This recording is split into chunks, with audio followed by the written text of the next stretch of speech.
After the disappointing response to Part 5, producer Frank Mancuso Jr. received a directive from the top brass at Paramount Pictures. Get Friday the 13th back on track. You know, well-intended people can make mistakes. And I know I've certainly made them. They realized in it, and the fan response, that they were not happy with Part 5 because Jason, their favorite character, wasn't in it. So they had to go back to the old formula. Obviously 5, where you have an imitation Jason, angered the fans. I mean, it was like, let's just ignore this, let's move on. Clean house, start all over, everybody, let's just start fresh. 5 was a bad dream.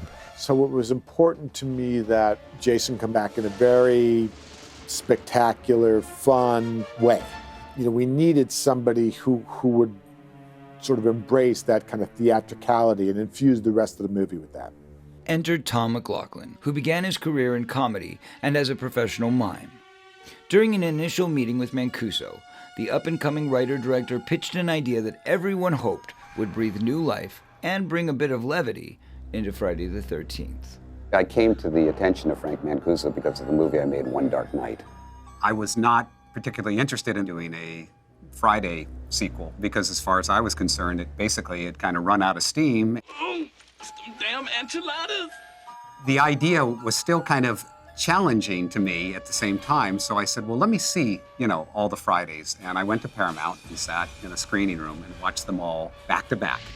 And out of that, I thought, okay, what hasn't been done? And because I've always had a great love of Gothic horror, I thought if I could bring in that element. It's alive! It's alive! Mancuso was smart, hiring a young, hip director. He didn't want somebody that was just going to phone it in and take a check. Being a huge fan of the old Universal horror movies, and particularly Frankenstein, that was the first idea. Let's bring Jason back to life. Got to be a lightning bolt. And then I actually would go to these bizarre locations, cemeteries. And I don't know, somehow I just loved that whole process of writing in unusual places for this and just sort of see what the inspiration was. Originally titled Jason Has Risen, McLoughlin's script once again focused on the Jason-obsessed Tommy Jarvis, but virtually ignored the events from Part 5. After I did Friday the 13th, Part 5, I got hired by Frank Mancuso Jr. to edit a movie called April Fool's Day, which coincidentally had Amy Steele in it, who had been in Friday 2. After that was over, Frank wanted me now to do the next Friday, which was 6. John and I were assigned to do Part 6. Pretty soon after, I got word from Paramount through my agent that John wasn't going to do Part 6. I was at a crossroads in my life where I was trying to decide, do I really want to pursue acting or, is this the best use of my time and talents? So I made a conscious decision on Part 6 that, I'm going to pass on this. He said, we can't use you because you're intertwined. They wanted to kill me off in Part 6, but we said, nope, not doing that to us. One of the very few brothers to survive the Friday the 13th series, by the way. 6 begins, and it's a different actor, it's a different story. And enter Tom Matthews. I did do a horror movie before called Return of the Living Dead. When Tommy shows up in 6, Jason has not been cremated as you thought. His body was cremated. He's nothing but a handful of ash. And beyond that, Tommy's no longer batshit crazy. This is between me and Jason. He has now apparently not only found his moral center, he is a hero again. He's bringing Horshack with him, no less. Accompanying Tommy on his ghoulish quest was fellow mental patient Alan Hawes, played by the late Ron Palillo, best known as Horshack from the cult 1970s sitcom Welcome Back, Kotter. Once Jason was dead and Tommy was still around and he had gotten out of this institution, his vow was to go and make sure, Jason was dead. My character goes over and grabs a metal stake from the rotting wrought iron fence, and I stick it into his heart several times.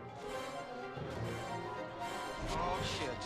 It starts to rain, lightning bolt hits the rod that's still stuck into his chest and kind of revitalizes his body. The Hawes character whacks him with the shovel, and all it does is, get his attention. He turns around and punches his heart out. That was pretty interesting. We made a foam rubber heart. We had it so it could actually pump off camera.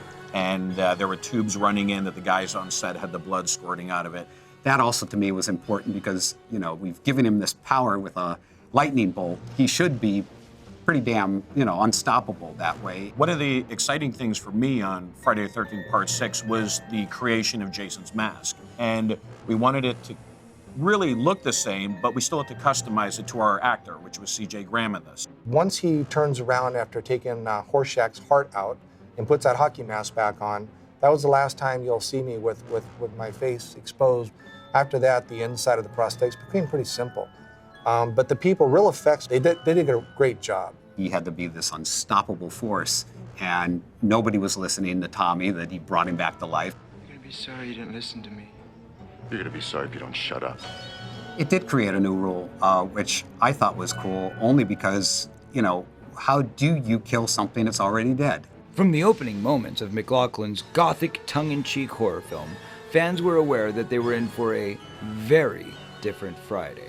I had nothing to do with the James Bond title sequence, but when I saw it, I just absolutely loved it. I thought it was like so cool. And it was also a wink and a nod to the audience saying, you're in store. This is something different. We're having fun with this.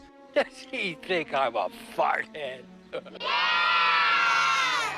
It was fun because every time Frank Mancuso Jr. came up with some bogus title that we were making the Fridays under, and he was a huge Bowie fan.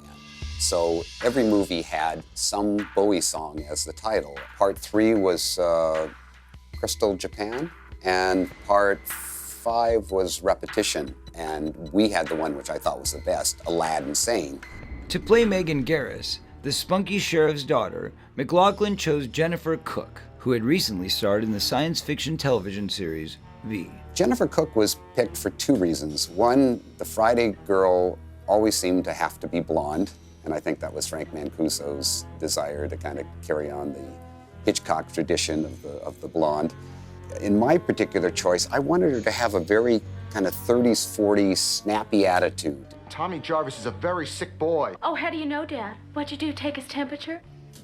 You know, like Barbara Stanwyck was, or Jean Arthur back in the day. Playing Megan was terrific, and she really was a feisty girl.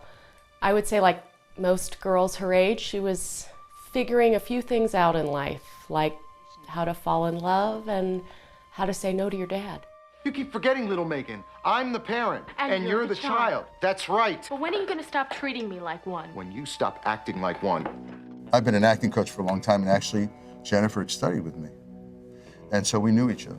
David Kagan was also, his character name was Sheriff Garris, and he was cleverly named after a horror director named Mick Garris. And Tom inserted a lot of those references throughout the movie. One was the town of Carpenter, you know, after John Carpenter and Halloween. The best I can do is call the station in Carpenter and have them keep a lookout for them. And then the other was Cunningham Road. Drive out to Cunningham Road and look for him. Megan. If you watch the movie, there's a lot of, you know, little references to Frankenstein, you know, in there, the Karloff, you know, market. Where are you?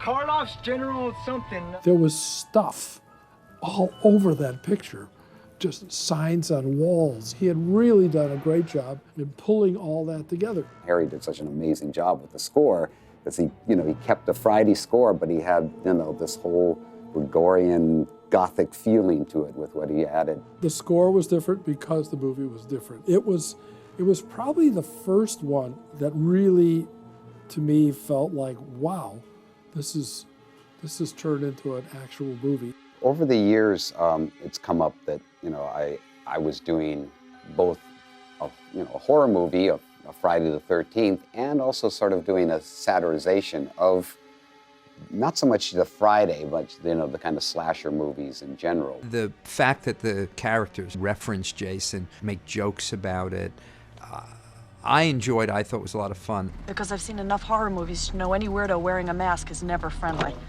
Happy Friday the 13th. The object of the game is to find out which cabin Jason is in. What if it's that guy Jason? I don't want to know. It was real, just like on TV. I think we're dead meat. So, what were you gonna be when you grew up? Some folks have a strange idea of entertainment. It was a way of really kind of having fun and involving the fans Tommy's very bizarre sense of humor really shines through, I think. But yet a fondness. You know, I found out, you know, years later, meeting Kevin Williamson, that did have an influence on him for Scream. Name the killer in Friday the 13th. Jason! Jason! Jason! Everyone was, very fun and wholesome kids, innocent. For the roles of likable camp leaders Darren and Lisbeth, McLaughlin cast his wife Nancy and a young actor who would find out-of-this-world success after his brief encounter with Jason. The big discovery of the movie was Tony Goldwyn. Ghost. He became famous for the movie Ghost. The thing that, that Tommy brought him back to life with is this spear that he yanked off of a fence. So once Jason had that, he had something to spear both Tony Goldwyn and Nancy with. My wife, Nancy, had a pretty close call in the movie, and it was completely unintended. She actually almost got impaled because of the windshield. It changed the trajectory of the spear that Jason was lunging through the windshield. I would have been speared, and it missed me by a speck. I mean, they could only do it once. It was really scary. And then there was obviously the times where somebody tries to reason with him. As Nancy does in her scene, tries to offer him money and credit cards and stuff. My head was submerged, literally in the mud, literally with a vice. And they gave me a regulator thinking that would keep me well.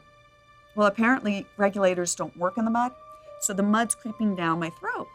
The American Express card was another thing that I knew the way audiences responded in those days, that when that card floated, there would always be some joker in the back of the theater that would go, "Don't leave home without it!"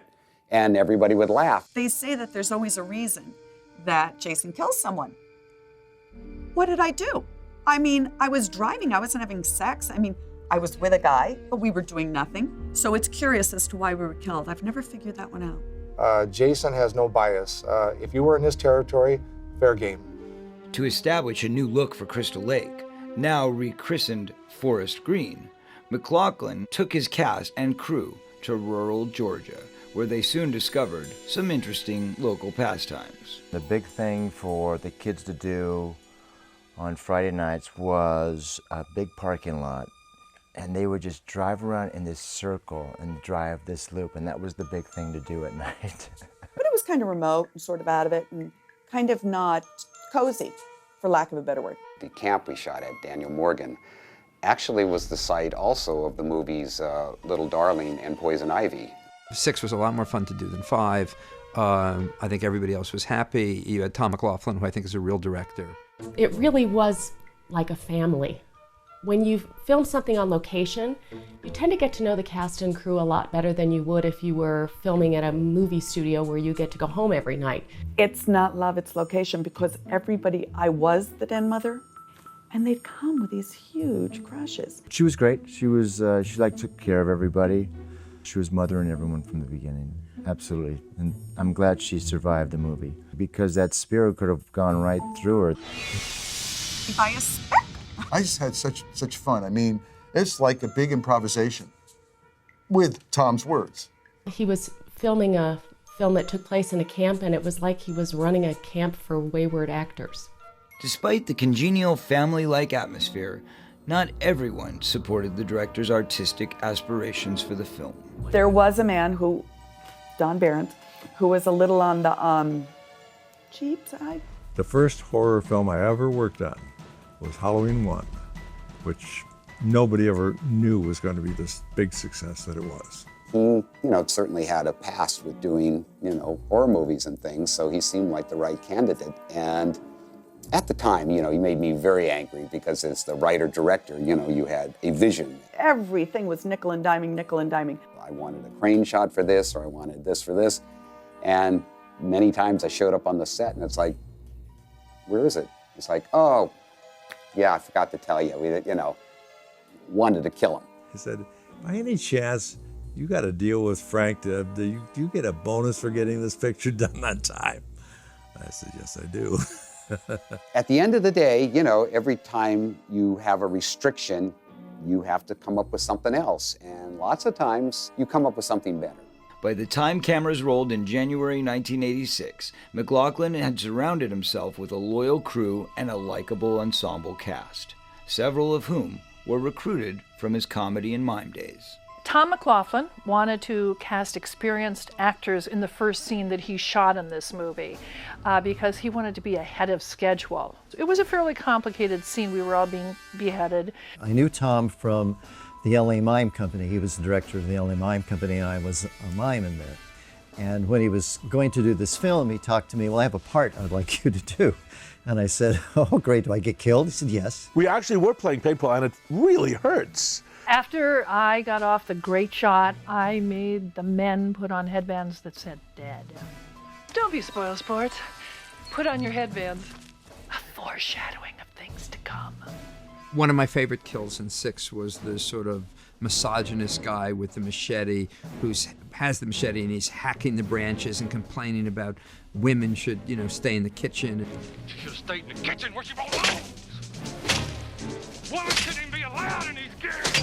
And then Jason grabs his arm and throws him against the tree, and he winds up hitting the tree, and his head goes back, and there's like a bloody smiley face on the tree, and you see Jason holding his arm that's been severed from the rest of his body. And then it was a question of going, okay, you know, we've seen decapitations, you know, how do we take it one more step? Okay, let's do 3 in 1.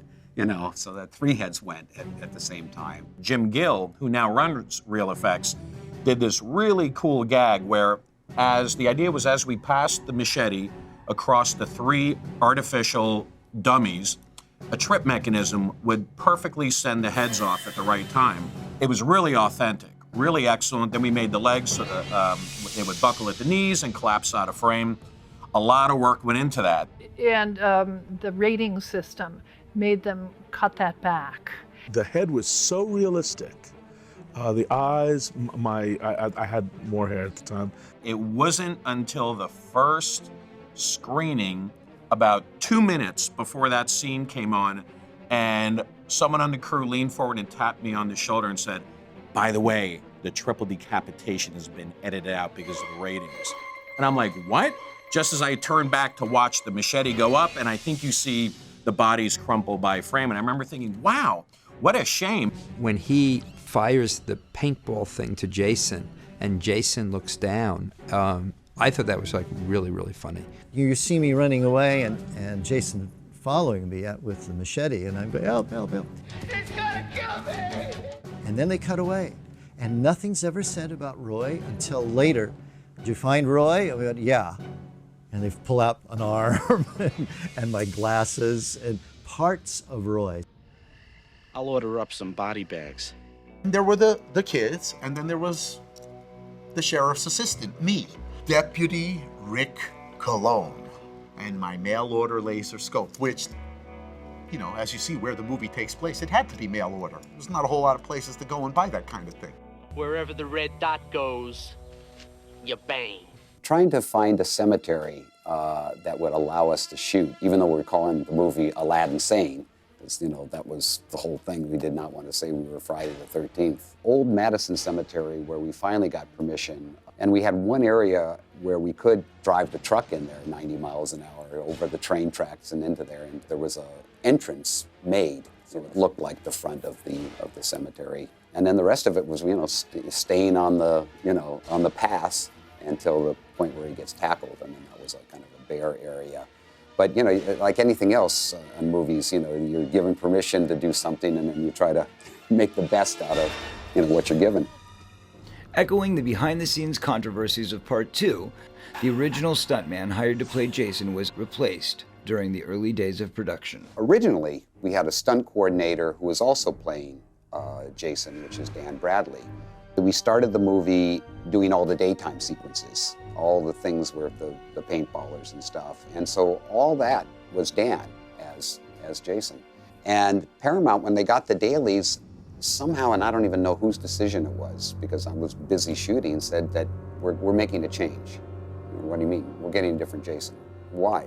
Just, you know, trust us, we need to do this. I remember that Dan apparently didn't look that good on screen. Apparently was put on a few pounds. For a person who had been dead for a long time, he had been eating pretty well. It was devastating to me. It was certainly devastating to Dan. And as I said, I just was really leery about who was going to walk in that door. And, in comes CJ, who had really little or no experience. He was large and imposing, and that's what they wanted. CJ was huge. He looked the part, but he was a gentle giant. So frankly, when he was grabbing people and chasing us through the woods, and we had to do a lot of acting because he just wasn't that scary in person. He didn't want too much of a zombie, but he wanted that fear, that anger, and the projection had to be through the body. 100% through the body. Just the simplistic little movement would create fear. Many of those small little physical nuances definitely helped add, that sense that, there was a machine in there, like Terminator. But at the same time, you had to give a little bit of that human thought process so you didn't become robotic. I remember my first scene, my very, very first scene. It was a back shot, me walking towards a trailer. Where Jason sees the Winnebago moving and he kind of tilts his head in a humorous sort of way. Wants to understand what the noise is all about, why the mobile home is rocking.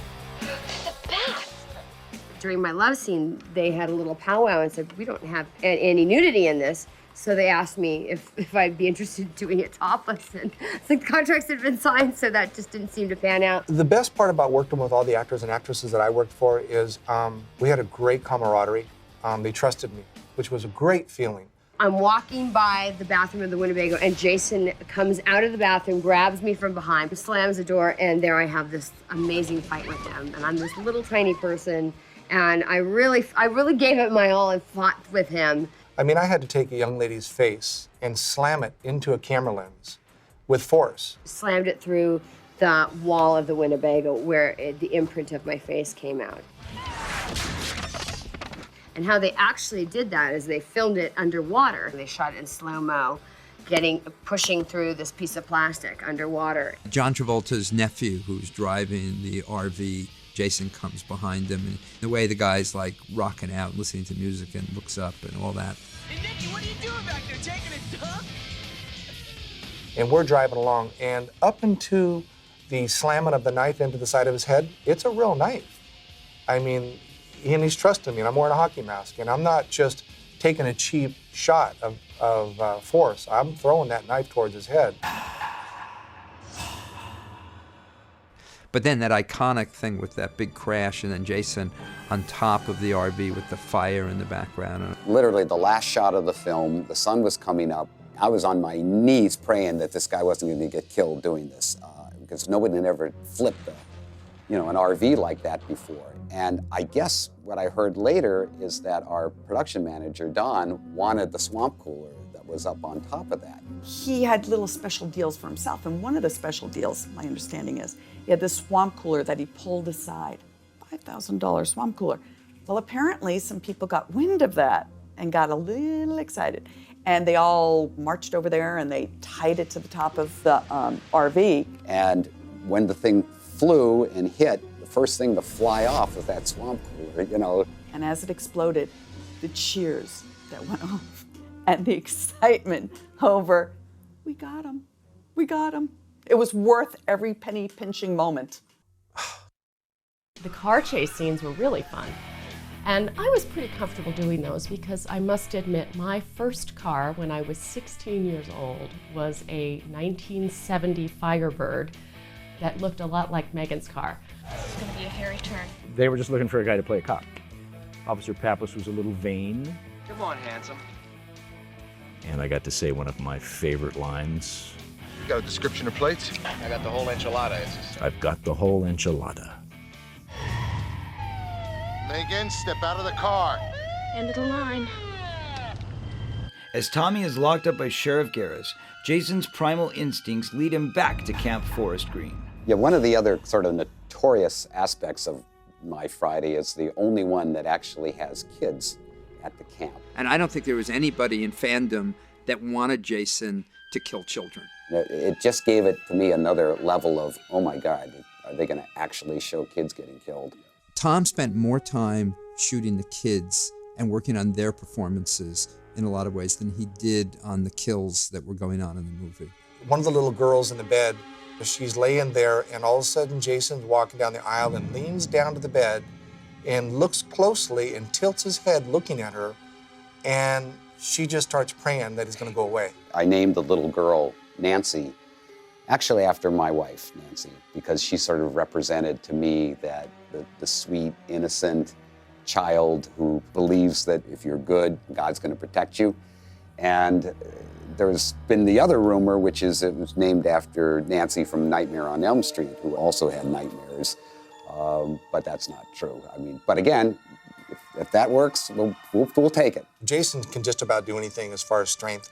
There's a scene where he takes one of the girls, the camp girl's head, and twists it off. You know, some of that stuff, unfortunately, had to be, cut way, way down from, the way we had shot it. But everything I tried to do in the movie also was something that you couldn't do as a normal human being. Carrie's character was hopefully shocking how badly she got it. And most of that was your imagination, because you didn't actually see it, but you certainly saw the bloody aftermath. I remember the little girl that runs out and she's in the woods and she's scared, and myself as the policeman goes to calm her down and tell her everything's okay. And What's scary me? of course, everything's not okay. That's just before Jason crushes my head. They did build a great head where the brains popped out. I guess the fans were a little bit disappointed that some of my death was cut by the MPAA. Then I come into the scene and I'm looking for Jason and I trip over something and I fall down and my face goes right up against his face. And that's where the sheriff takes a shot with a shotgun, blows me back, takes another shot, blows me back. You can blast him a number of times and knock him down. He's laying there, and as far as I was concerned, he's playing possum. Just to mess with you. One of the things that turned out wildly effective was the backcracking of the sheriff character. They dug a hole and those weren't my legs. They had a guy head down in the thing and in the hole with his legs behind me. And when I bent him up, all he did was lift himself up from a box in the ground. And the idea is the actor gets cracked back by Jason. Just that whole idea of bending somebody all the way back and, hearing all this. Little sound design, a little screaming, it all turned out great. Interestingly, that scene probably had more issues with the MPAA than anything else, and it's a bloodless kill. They felt that it was too intense, so they sort of quick cut. We had these keep taking frame after frame and frame out of that thing. That had a huge, reaction in the audience too, because again, it wasn't something you had seen before. With his undead Jason on the loose, McLaughlin injected his film with a new set of rules. The thing I found the Fridays lacked in my form of storytelling was this sense of some kind of mythology, some sense of rules. And if you could somehow maybe follow those rules, maybe you can, save the day. And it is just like in Ghost Legends, is that Jason was never going to be at peace until he was back where he drowned as a boy. And my idea is to somehow manipulate him so I can put this noose around his neck and drown him. I think he called me a pussy, if I remember correctly. He said, come on! Like it, pussy! And then I give my attention to Tommy in the water and just go after him. It's very visual and beautiful. You've got this fire, it's really well shot. Cinematically, it's one of the more interesting sequences in any of the Friday films. The scene where Megan kills Jason with the outboard motor was shot in 2 different places. All of the underwater scenes were shot in a temperature-controlled tank in Los Angeles, well after we'd filmed the rest of the movie. And when I say they chained me down, I mean they did chain me down. I was at the mercy of the safety divers. If I needed air, I would signal, give a hand signal, the divers would swim in. They'd lift my mask and put a regulator right in my mouth. All of the above-the-water scenes were shot in this murky, eerie lake in the middle of nowhere, Georgia, in the middle of the night. So that was terrible. I believe we shot in Tom McLaughlin's father's swimming pool after the fact of the motor, the blade from the motor cutting Jason's mask and the blood coming out. Jason has, obviously lived far beyond anybody's expectations, because even when I was doing the film, it was pretty much, well, I think this is probably going to be the last one, and so just, have fun with it, but don't kill him, which is why I had him, hanging there in the bottom. I mean, you can see it at the end of the movie, the eye opens up, and the man behind the mask is still alive, and it just sets it up for the next phase. As with all of the previous Fridays, a number of different endings were suggested, though none were ever quite so daring as Tom McLaughlin's scripted, though never filmed, cliffhanger. Tom McLaughlin had written a different ending where you met Jason's father. We've seen Jason's mother. We understand how messed up Pamela is. Well, who marries that woman? And really, what did he have to do with this ultimately? We don't know who he was, what he was, or anything. So I thought it would be really interesting at the end of mine to, have him show up. In my original script, the caretaker had not died. He was still around. So he was, it had a kind of an epilogue with him in the cemetery, and in walks this guy, kind of a almost Rasputin, type character you didn't get to see too much of. And you realize that he's the one who's been paying the caretaker to take care of Jason's grave all these years. And you now kind of understand that whatever Jason came from, the truly wicked side of him was his father. What I got worried about with Tom's idea about Jason's father is that if you sort of dangle like something like that at the end of the movie, all of a sudden we're trying to tell the story of a 60-year-old guy and how that would sort of circle back around into a movie that we could actually sort of make work. Frank Mancuso felt that, no, we don't want to split, the attention of the franchise off on something like that, as cool as it, the idea might be. Stay with Jason, and probably he's ultimately right. The Elias Voorhees character, I think, really would have been very interesting to visit. That, I think, was a bit of a missed opportunity. Maybe the people who didn't like Part 7 would have thought that would have been a better movie. I don't know. But I was happy that they actually released a Signet pocketbook version of the movie, which has, that aspect in at the end of it. In a further attempt to broaden the film's appeal, Paramount recruited legendary shock rocker Alice Cooper to contribute 3 songs to the film. You don't have to be a genius to take a look at me and realize I'm an old rocker that refuses to die.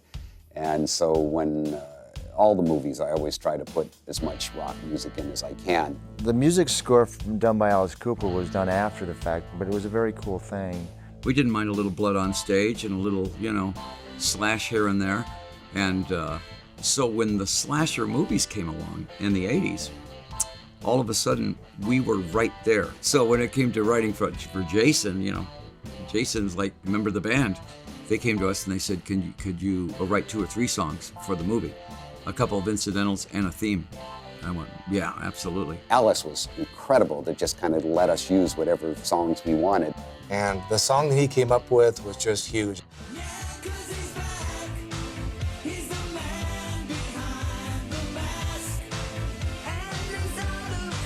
The Man Behind the Mask was written 3 or 4 different ways. We wrote a heavy metal version of it, and then we wrote sort of a hard rock version, and then we realized at that time that they were looking for something a little more bounce to it. And so we got together with Kelly, who wrote, I think, Material Girl for Madonna, and he was the one that came in with that doom, doom, doom, doom, doom. Early test screenings of Jason Lives did not fully satisfy Paramount executives, so they decided to enhance the film's thrill quotient by increasing its body count. And I do remember being in meetings talking about who can we kill, how will they get killed. And that's where I came in. Stephen, it's beautiful. I am friends with Tom McLaughlin, the director, so I knew him beforehand. He had directed my husband, Vinny Gostafaro, who's the deputy. And so he hired me to shoot the scene we did. We shot that at Griffith Park here in LA. And he shish kebabs them, where he puts it right through the front and right through the back. I know we weren't the first shish kebab to occur in Friday the 13th, but I think we were the first on a motor scooter. That is probably our claim to fame. Optimistic about the film's chances of playing to a summer audience, Paramount Pictures bumped up its release date to August 1st, 1986. Despite being the only Friday the 13th to receive the occasional positive notice, the film failed to capture the #1 spot at the box office, falling behind another high-profile horror sequel, James Cameron's Aliens. With a final tally of $19.5 million, Jason Lives became the lowest-grossing Friday the 13th to date. And I really think the reason 6 didn't do well is not because 6 is not as good, if not better, but the fans didn't really come back because they felt so ripped off by 5. And then when they began to see 6 on video, that got them back into the series because they saw that Tom McLoughlin, more than anybody, brought the series back to life. I was really happy with the movie the way it came out. I'm still happy with it. I think it holds up really well. And I sure had fun filming it. I never got to go to summer camp, so it was the closest I ever got. And I thought Tom did a really good job in that movie. I thought that he brought, a lightness to it, a funness to it. He had a great sensibility. He had a real appreciation of the movies. And as a result, we had a lot of very good reviews on the film because they said, well, you can't really hate a movie that is making fun of itself, yet, for most of the fans, it still, delivered what a Friday should deliver.